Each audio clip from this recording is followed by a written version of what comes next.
Ever wondered who's leading the tech race? Qualcomm or Apple? It's a question that has been at the forefront of the tech industry, especially with the recent unveiling of Qualcomm's Snapdragon X Elite. Qualcomm made quite a splash, claiming their latest creation outperforms Apple's M3 by up to 21% in multi-core performance. But is this claim accurate? Well, the world of technology is one defined by performance, and there's no better yardstick for performance than the Geekbench 6 benchmark tool. This versatile platform allows us to compare the performance of different systems, assessing everything from processor power for single-core and multi-core tasks to the potential for gaming, image processing, and video editing. Now, when we put the Snapdragon X Elite and Apple's M3 to the test, the results were quite interesting. It turns out that the Snapdragon X Elite is indeed faster than the M3 in multi-core performance, but only by 16%, not the 21 Qualcomm claimed. And that's with the Snapdragon X Elite sporting a higher core count. Intriguing, isn't it? But that's not the whole story. Performance isn't just about speed. It also involves considerations like power draw, heat generation, and battery life, all of which can impact a device's overall performance. For instance, the Snapdragon X Elite was previously tested at two power limits, 23 watts and 80 watts. So it's possible that the SoC could achieve a higher score with a bigger power draw, but at the cost of increased heat and reduced battery life. On the other side of the coin, despite sporting just 4 performance and 4 power efficiency cores, the M3 still manages to hold its own. This indicates that there's more to performance than just core count. And when it comes to the world of ARM notebooks, the Snapdragon X Elite and the M3 are shaping up to be fierce rivals. So, as we delve deeper into the performance capabilities of these two tech giants, remember this: in the world of technology, it's not just about who's faster, it's about who can deliver the best overall performance. Let's delve deeper and see what the numbers reveal about these two tech giants. Let's cut to the chase. How do the Snapdragon X Elite and Apple's M3 fare in the Geekbench 6 tests? Well, the results are quite revealing. Geekbench 6, with its cross-platform benchmarking prowess, has a unique way of putting these systems through their paces. It tests their mettle on both single-core and multi-core tasks, not to mention its ability to evaluate their performance on gaming, image processing, and video editing potential. The Snapdragon X Elite, the newest ARM-based silicon from Qualcomm, was put to test in Samsung's Galaxy Book 4 Edge. In both single-core and multi-core results, the device posts respectable numbers. But when compared to the newly released 15-inch M3 MacBook Air, the Snapdragon X Elite is actually 16% faster in multi-threaded workloads. However, it's important to note that the Snapdragon X Elite trails behind the M3 in single-core performance. That's not all. The Snapdragon X Elite was tested at two power limits, 23 watts and 80 watts. This means it could potentially achieve a higher score with a larger power draw. But this comes at the expense of increased heat, rising temperatures, and potentially shorter battery life if the Galaxy Book 4 Edge is used without being plugged in. Interestingly, the M3 manages to pull off these scores while sporting just 4 performance and 4 power efficiency cores.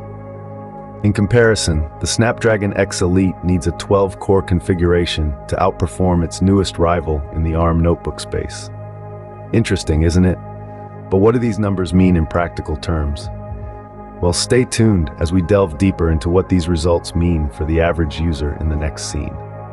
Numbers are one thing, but real-world performance can tell a different story.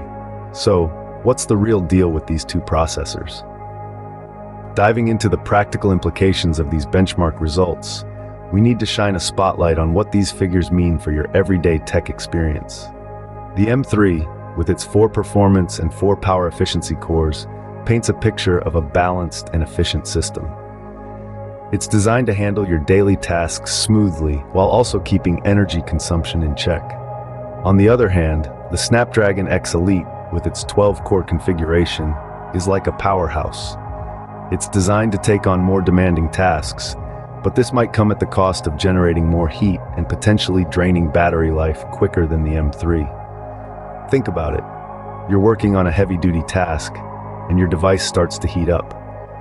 Besides being uncomfortable to hold, excessive heat can also cause the processor to throttle down its speed to prevent damage, which in turn affects performance. And if you're not near a power outlet, a battery-draining processor could leave you in the lurch. Now let's consider the user experience. With the M3, you can expect a balanced performance, whether you're multitasking, streaming your favorite show, or working on a presentation. The Snapdragon X Elite, with its higher core count, might give you an edge in more intensive tasks like video editing or gaming. But will it outshine the M3 in everyday tasks? That remains to be seen. It's important to remember that these are benchmark scores, and while they do give us a good idea about the capabilities of these processors, they don't always translate directly into real-world performance. Factors like the device's overall design, software optimization, and even the specific tasks you're using it for can significantly influence how well these processors perform in the real world. But we're not done yet. There's one more factor to consider. Did you know that cooling solutions can greatly affect a device's performance? Let's see how this plays out with the M3 and Snapdragon X Elite. Cooling solutions are like the unsung heroes of any gadget's performance. They keep our devices from overheating, ensuring smooth and efficient operation. Now, when it comes to the M3 and Snapdragon X Elite, we've got two different approaches to cooling. The M3 opts for a fanless cooling solution. Yes, you heard it right, fanless. This means the device relies on passive cooling, which is essentially a fancy way of saying it cools down naturally over time. This might lead you to wonder, what about when the M3 is under heavy load?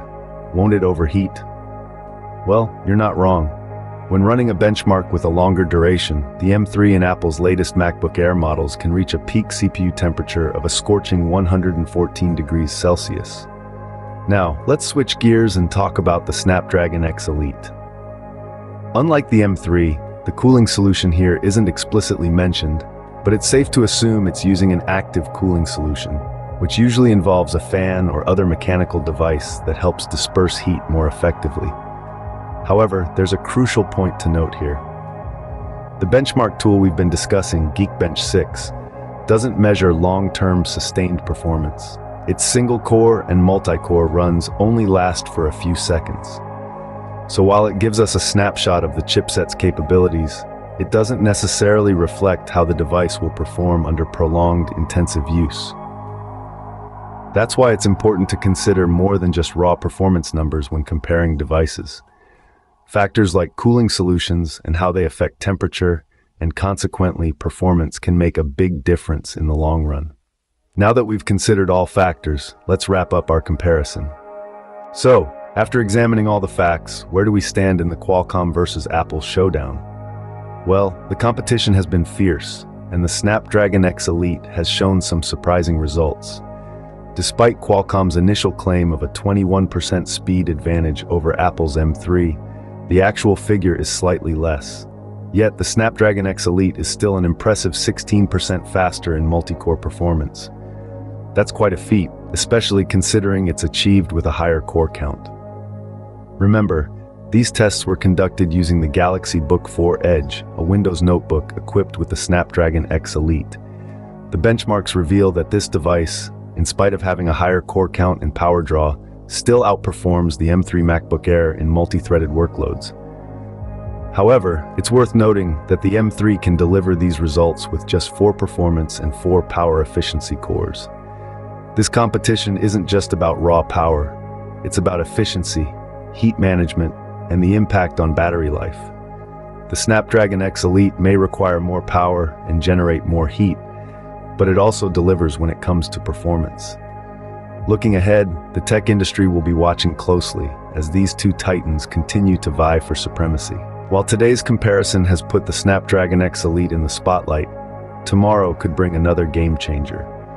We're living in a dynamic, rapidly evolving tech landscape, where innovation is the name of the game. And let's not forget, it's not just about who's faster or more powerful. It's about who can deliver the best overall user experience. With each new release, both Qualcomm and Apple are raising the bar, pushing the boundaries of what's possible and redefining our expectations. In the ever-evolving tech landscape, it's clear that the competition is fierce. Stay tuned for more updates on the latest in tech.